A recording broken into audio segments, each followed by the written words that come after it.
দর্শক এই মুহূর্তে আপনাদের সঙ্গে সরাসরি যুক্ত রয়েছি কালের কণ্ঠের অফিসিয়াল ফেসবুক লাইভে। আপনাদের সঙ্গে রয়েছে আমি মিরাজউদ্দিন।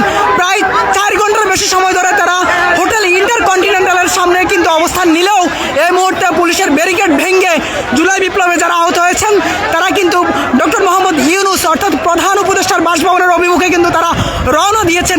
তাদের দাবি উন্নত চিকিৎসা এবং পূর্ণ বাসস্থান এবং এছাড়াও রাষ্ট্রীয় যে স্বীকৃতি সেই স্বীকৃতির দাবিতেই কিন্তু তারা গতকাল মধ্যরাতে কিন্তু শ্যামলী পূর্ণ পঙ্গু হাসপাতালের সামনে কিন্তু তারা অবস্থান নেয় এবং তারা আজ সন্ধ্যা 7টার সময় যমুনার অভিমুখে কিন্তু তারা রওনা হয়ে হোটেল ইন্টারকন্টিনেন্টালের ঠিক সামনে যে মোড়টি রয়েছে সেখানে কিন্তু তারা অবস্থান নিয়েছেন এবং এই মুহূর্তে তারা পুলিশের ব্যারিকেড ভেঙে কিন্তু এই মুহূর্তে ডক্টর মোহাম্মদ ইউনূসের বাসভবন অর্থাৎ প্রধান উপদেষ্টার বাসভবনের অভিমুখে কিন্তু তারা রওনা হয়েছেন। দর্শক আপনারা কে কোথায় থেকে আমাদের সঙ্গে যুক্ত আছেন জানাতে পারেন কমেন্ট বক্সে। এছাড়াও জুলাই বিপ্লবে যারা আহত হয়েছেন তাদের যে দাবি সে বিষয়ে আপনার মতামত কি সেটাও কিন্তু জানাতে পারেন আমাদের কমেন্ট বক্সে।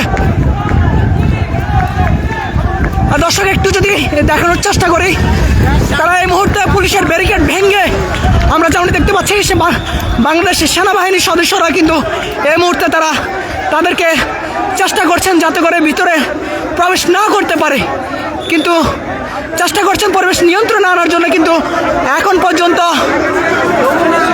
যমুনার ভিতরে কিন্তু জুলাই বিপ্লবে যারা আহত হয়েছেন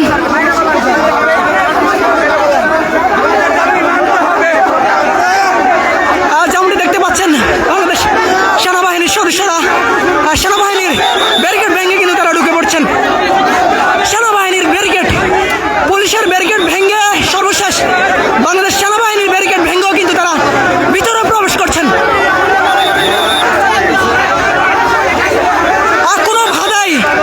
কোনো ভাদাই তাদেরকে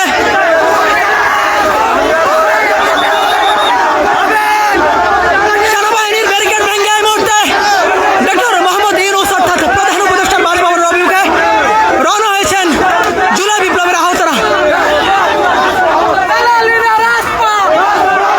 দর্শক যেমনটি দেখতে পাচ্ছেন বাংলাদেশ পুলিশের পাশাপাশি সেনাবাহিনীর ব্যারিকেডও ভেঙে ফেলেছেন জুলাই বিপ্লবের আহতরা।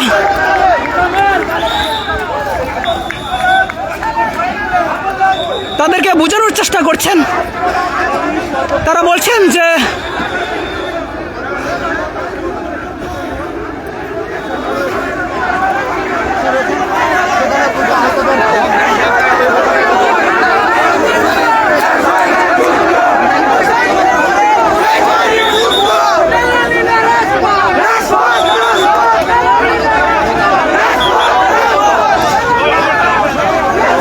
দর্শক একটু যদি দেখানোর চেষ্টা করি সেটা হচ্ছে বাংলাদেশ পুলিশ